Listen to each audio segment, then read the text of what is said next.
मनरेगा में किए जा रहे कथित बदलावों के विरोध में कांग्रेस ने देशव्यापी आंदोलन का ऐलान किया है।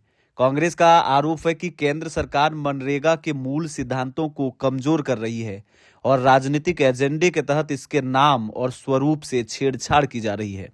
झारखंड प्रदेश कांग्रेस कमेटी के निर्देश पर जिले भर में विरोध प्रदर्शन किए जाएंगे।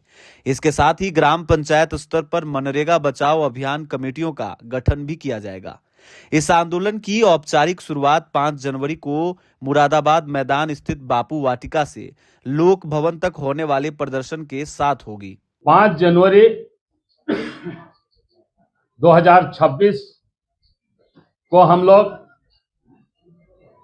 महात्मा गांधी बाबू वाटिका पर सभी कांग्रेस जन और विभिन्न क्षेत्रों से हमारे मनरेगा कर्मी एकत्रित होंगे।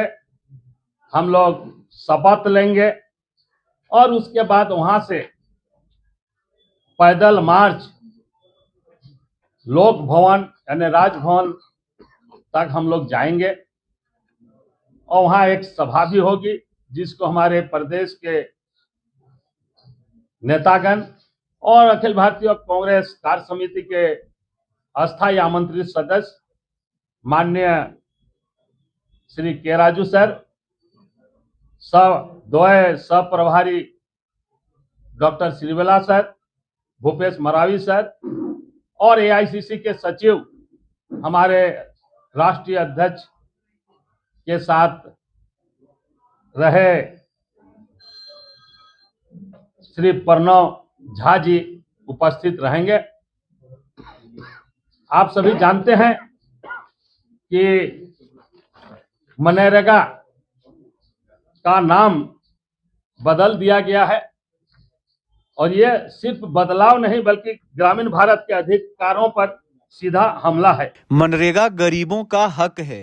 केंद्र सरकार इसे कमजोर कर गरीब, मजदूर और ग्रामीण भारत से रोजगार छीनना चाहती है।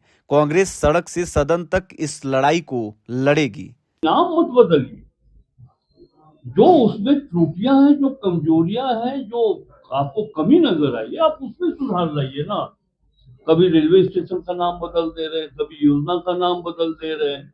तो ये सरकार जो सरकार है ये सिर्फ नाम बदलने पर विश्वास कर रही है। आप एक चीज बताइए, 11 वर्षों का शासन हो गया है, कौन ऐसी नई बात हो गई हिंदुस्तान में जो कांग्रेस के शासन काल में हुआ था जिसको ये आज तक नहीं कर पाए? चाहे वो बड़ी सिंचाई की योजना हो, बहुत बड़ा खरवर प्लांट की बात हो, प्रोडक्टिविटी की बात हो, किस क्षेत्र में? हम तो उनसे बात करना चाहते हैं कि बैठे और बात करें, सामने हमारे सम्मानित प्रेस के लोग रहे। क्या अचीवमेंट रहा है आपका? बस सिर्फ नाम बदल रहे हैं। एक सवाल जिसका जवाब मैं एक वित्त मंत्री होने के नाते कर रहा हूं, हम अपने गरीब मजदूरों के प्रति समर्पित, उनके अपलिफ्टमेंट के लिए हमारी सरकार, हेमंत सोरेन जी के नेतृत्व में हमारी सरकार कमिटेड है। बस हम कोई याचना नहीं करेंगे केंद्र के साथ। हमारी जो राशि उनके पास पड़ी हुई है, 1,36,000 करोड़ कोल कंपनी का दे दे, वो जल जीवन मिशन का पैसा दे दे, वो समय पर अनुदान की राशि दे दे, वो केंद्रीय करों में राज्य की हिस्सेदारी है वो दे दे झारखंड को, हम 40% पैसा अपने मजदूरों के लिए देंगे। मनरेगा के तहत 60-40 के अनुपात में खर्च का बोझ डालकर राज्यों पर अतिरिक्त दबाव बनाया जा रहा है। इससे योजनाओं पर असर पड़ेगा और मजदूरों को सीधा नुकसान हो सकता है। कांग्रेस नेताओं का कहना है कि मनरेगा का नाम बदलने और इसके ढांचे में बदलाव करने की कोशिश असल में इसके मूल उद्देश्य को खत्म करने की साजिश है। पार्टी का आरोप है कि केंद्र सरकार हिंदू वोट बैंक की राजनीति के लिए मनरेगा जैसे जन कल्याणकारी कानून को कमजोर कर रही है। कांग्रेस ने साफ किया है कि मनरेगा बचाओ आंदोलन के तहत गांव-गांव जाकर लोगों को जागरूक किया जाएगा और केंद्र सरकार के फैसलों का पुरजोर विरोध किया जाएगा।